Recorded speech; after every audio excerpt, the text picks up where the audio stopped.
Juan el Bautista. Hay un extraño comentario de Cristo acerca del reino de los cielos y que debe tomarse con relación a Juan el Bautista. Dice que el reino de los cielos se hace fuerza, se toma por la violencia, y que los valientes lo arrebatan. Conviene atar todo este suceso conforme aparece en Mateo capítulo 11, versículos del 2 al 14. Y al oír Juan, en la cárcel, los hechos de Cristo, le envió 2 de sus discípulos, para preguntarle: ¿Eres tú aquel que había de venir, o esperaremos a otro? Respondiendo Jesús, les dijo: Id, y haced saber a Juan las cosas que oís y veis. Los ciegos ven, los cojos andan, los leprosos son limpiados, los sordos oyen, los muertos son resucitados, y a los pobres es anunciado el Evangelio. Y bienaventurado es el que no haya tropiezo en mí. Mientras ellos se iban, comenzó Jesús a decir de Juan a la gente: ¿Qué salisteis a ver al desierto?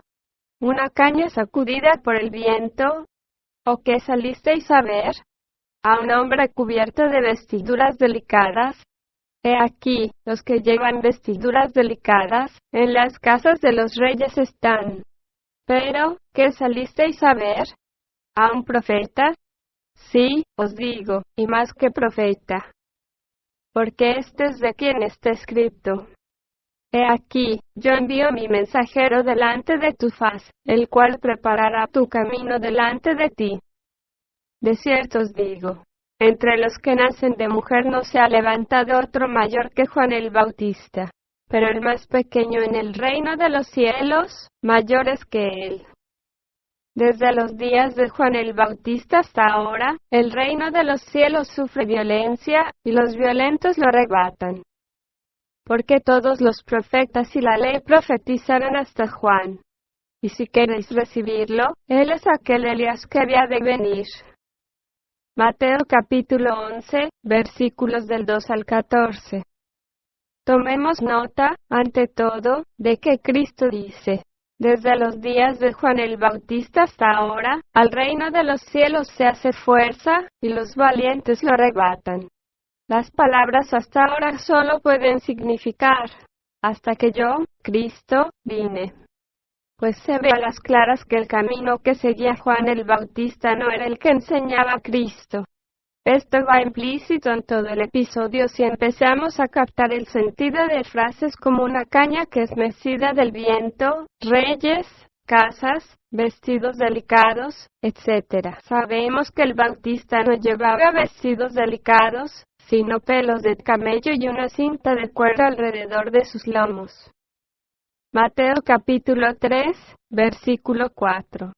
Y es cosa bastante clara que Cristo habla del Bautista en un sentido especial, al decir que aunque es el mayor de los nacidos de mujer, el más pequeño en el reino de los cielos es aún mayor que él. Podemos entender el sentido de esto como que el Bautista se hallaba a cierto nivel de entendimiento, pero no al mismo del más pequeño en el reino de los cielos y que, por consiguiente, su enseñanza se hallaba a un nivel inferior que la de Cristo. A Juan le sorprende que los discípulos de Cristo no ayunen y que beban vino, etc., mientras los suyos ayunaban y se abstenían. Juan envió 2 discípulos a Cristo y le dijeron que los fariseos y ellos ayunaban, pero no así los discípulos del propio Cristo. Y en nombre de Juan le preguntaron si él era el Cristo. Por lo visto, al Bautista le preocupaba la conducta de Jesús. No lo comprendía. Consideraba que el logro de un mayor nivel de ser, llamado el reino de los cielos, consistía en hacerse violencia, en abstenerse, en la observación de ritos y ayunos, en guardar la palabra en forma material, tomándola al pie de la letra en todo momento y circunstancia. No cabe duda de que había muy poca misericordia en su áspera actitud y áspero entendimiento de la verdad. Tal vez su entendimiento se apoyara en el sentido literal de las doctrinas que seguía. Quizás el sábado le significase una observancia literal de un mandamiento. No debía hacerse nada en ese día, ni siquiera curar a un enfermo. Y si alguna vez oyó los comentarios de Jesús a propósito de las acusaciones de los fariseos, como aquella de violar el sábado, no pudo entenderlos. Los fariseos habían acusado a los discípulos de Cristo de coger espigas y comer en los sembrados. He aquí tus discípulos hacen lo que no es lícito hacer en sábado. Mateo capítulo 12, versículo 2. Para muchos, y aún hoy en día, esto es algo sumamente difícil de entender. Hasta la llegada de Juan el Bautista se había profetizado el advenimiento del reino de los cielos como un acontecimiento del futuro. Porque todos los profetas y la ley profetizaron hasta Juan. Mateo capítulo 11, versículo 13. Como mensajero del Cristo, el Bautista predicó que el reino había llegado, que estaba aquí, ahora mismo. Era una época crítica. Exclamaba: arrepentíos, que el reino de los cielos se ha acercado. Y con esto significaba la persona de Cristo en la tierra. ¿Por qué entonces no fue en pos de él? ¿Por qué no lo siguió cuando Cristo vino a él para que le bautizara? Parece que hubo un momento en que reconoce al Cristo y otro en que duda. Para mí siempre ha sido algo extraordinario que al hallar al Cristo, el Bautista no lo reconociese de una manera indudable, que no le haya seguido, como diría Marcos. Y a veces he pensado que Jesús se portó fríamente hacia Juan, que hasta no le gustó. Sin embargo, cuando Herodes degolló a Juan porque interfería en sus enredos matrimoniales, y al enterarse Jesús de esto, se apartó de ahí en un barco, a un lugar desierto. Mateo capítulo 14, versículo 13. No cabe duda de que entonces dio fuerza al espíritu de Juan, pues más tarde, al transfigurarse Cristo, no aparece con Moisés a un lado y Elías al otro. Y he aquí les aparecieron a los discípulos, Moisés y Elías hablando con él. Mateo capítulo 17, versículo 3. Y, ¿no había dicho Cristo a sus discípulos refiriéndose a Juan? Y si queréis recibir, él es aquel Elías que había de venir. Mateo capítulo 11, versículo 14. Es casi como si Cristo no hubiese querido obrar sobre él en vida y que lo hizo después de su muerte física, cuando podía mejor alcanzarlo. Por cierto que en la transfiguración Juan ya no vestía pelos de camello ni correas de cuero, sino que estaba envuelto en luz. En el Evangelio de Lucas capítulo 9, versículo 30 y 31, se dice: y he aquí dos varones que hablaban con él, los cuales eran Moisés y Elías, quienes aparecieron rodeados de gloria, y hablaban de su partida, que iba Jesús a cumplir en Jerusalén. Nosotros sabemos que por una larga meditación en un retiro, podemos dar fuerza a otra persona, pues esta es una forma inteligente de sacrificio. Cuanto más era, pues, lo que el Cristo podía hacer en este sentido, tanto en pro de los que estaban físicamente vivos como para ayudar a los muertos. En vida dio fuerza a Pedro, y Lucas lo registra en aquella escena que dice: Simón, Simón, he aquí Satanás os ha pedido para zarandearos como a trigo. Pero yo he rogado por ti, que tu fe no falte. Y tú, una vez vuelto, confirma a tus hermanos. Lucas capítulo 22, versículos 31 y 32. Visto de esta manera, tenemos a Juan el Bautista como el más grande de los hijos nacidos de mujer, pero que no es del reino de los cielos, y a Juan transfigurado por Cristo, y de este modo en el reino, ya no como nacido de mujer sino como un renacido, y así más allá de toda violencia. No dijo Jesús a su madre: ¿qué tengo yo contigo, mujer? Cuando hubo alcanzado el nivel de desarrollo interior, cuya señal externa era su poder de transformar el agua en vino, tomar el verbo al pie de la letra, es hacer violencia a los demás y también hacerla a sí mismo. El sentido literal de una parábola no transmite los grados de significado interno. La verdad literal es huérfana de misericordia, gracia y caridad, y puede ser sumamente áspera y de resultados muy violentos, como hemos podido verlo en todas las persecuciones religiosas. Las ásperas ropas del Bautista contrastan con los delicados vestidos de los que moran en las casas de los reyes. El hombre lleva un vestido psicológico según la verdad que sigue. La mente viste verdades que le informan y nutren. Cambiar de manera de pensar, metanoia, es darle otras ropas, revestirla de pensamientos nuevos y de nuevas verdades. Juan el Bautista enseñaba esta metanoia. Se ha traducido por arrepentirse, pero significa cambiar de manera de pensar. Sin embargo, si sus vestidos representan su enseñanza, son ásperos, y su morada es el desierto. Exclamaba: arrepentíos, pues el reino de los cielos se ha acercado. Podemos ahora entender que esta metanoia, este cambio en la manera de pensar, se refería al hecho de que el reino de los cielos es una realidad, y que los hombres tienen que comenzar a pensar en su significado en la tierra, en vista de que se trata de un reino supremo y selectivo, y de una importancia muchísimo mayor que la de cualquier reino de la tierra.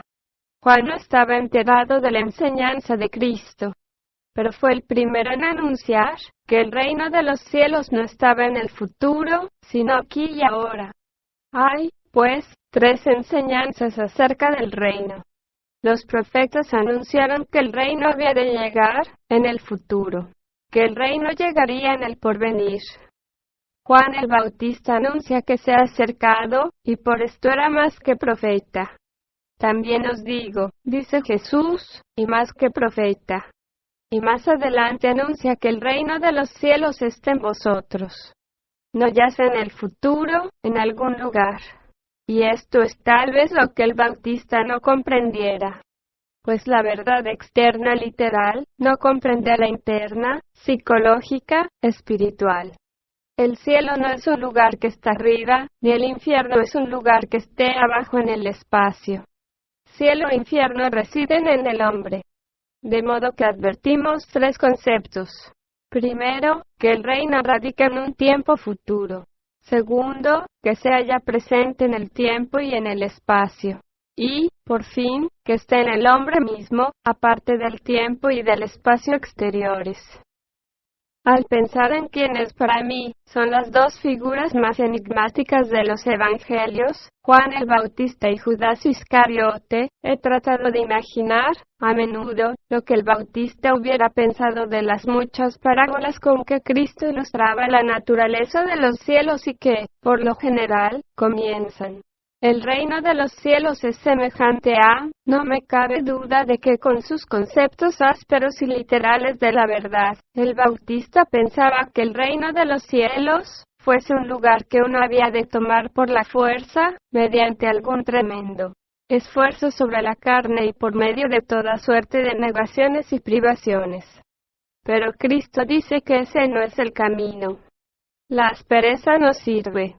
No es el camino hacia el reino. Cristo pregunta si al salir a ver al Bautista al desierto, donde se alimentaba de langostas y miel silvestre, las gentes esperaban ver algo débil, una caña meneada al viento. Si esto esperaban, estaban equivocados. El Bautista era un hombre fuerte, como nacido de mujer, que es el primer nacimiento. Pero toda religión esotérica enseña un segundo nacimiento, como lo enseñó Jesús al decir que hay que nacer de nuevo, desde arriba. Hemos de pensar que Juan captó esto. Hemos de imaginar, a base de lo que dice Cristo, que el Bautista entendió qué es lo que lleva al hombre hacia el reino. Según mi parecer, la respuesta es que no.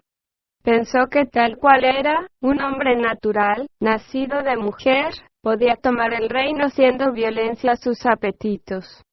Según parece, hubo un breve periodo en que esto fue posible. Desde los días de Juan el Bautista hasta ahora, el reino de los cielos sufre violencia. Pero por cierto que desde entonces no. Al establecer un contraste con la aspereza de los métodos del Bautista, Cristo habla de quienes tienen vestidos delicados. Da a entender que estos son los que habitan en el reino. Son los capaces de entender más allá de la palabra rígida y literal. Y allí donde el Bautista vio una sola cosa, ellos ven 1000. Son flexibles y no rígidos.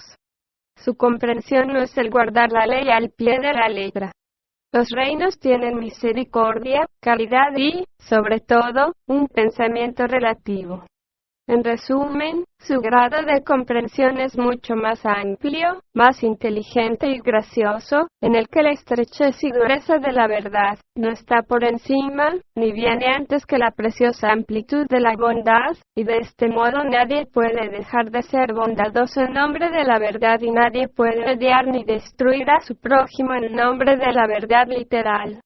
Pues quien coloca la verdad estrecha o rígida por encima o antes de la buena voluntad y la bondad, se viste, al igual que el Bautista, con ásperas pieles y duro cuero. El alimento de su bondad son langostas y miel silvestre, su morada un desierto carente de toda vida. Hallamos en el Evangelio de Juan, que nada tiene que ver con el Bautista, que el discípulo amado describe a Jesucristo con estas palabras. Y le vimos lleno de gracia y de verdad.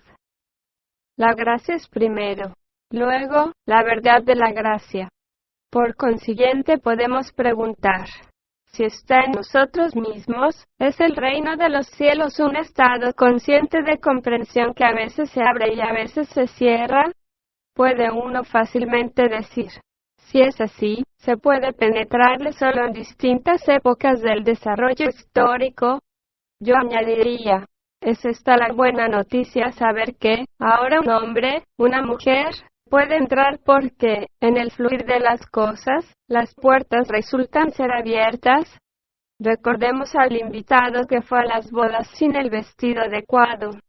He aquí la cita de la parábola del traje de bodas. Y entró el rey para ver a los convidados, y vio allí a un hombre que no estaba vestido de boda. Y le dijo, amigo, ¿cómo entraste aquí, sin estar vestido de boda?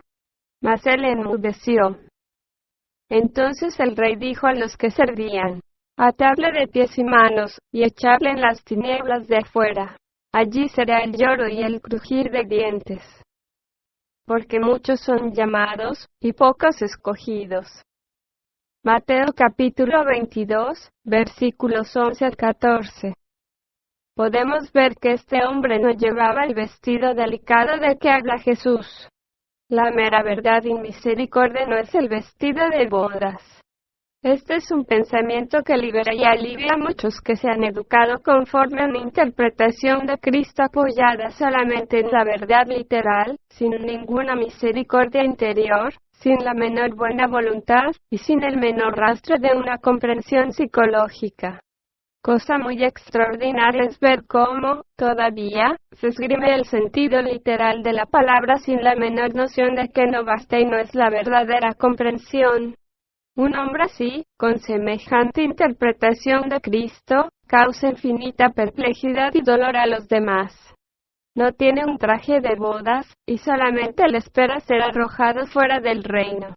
Es, por ventura, demasiado decir, que semejante hombre, con su formidable interpretación de la verdad, que teoriza desde el púlpito, que quizás condena a todos los demás, que considera al hombre hecho para el sábado y rehúsa admitir que el sábado fue hecho para el hombre, es una persona huérfana de gracia y caridad interior o bondad humana, carente de vestido de bodas, y que no pasa de ser una persona voluntariosa y violenta, y de ninguna manera un hombre en el sentido cristiano.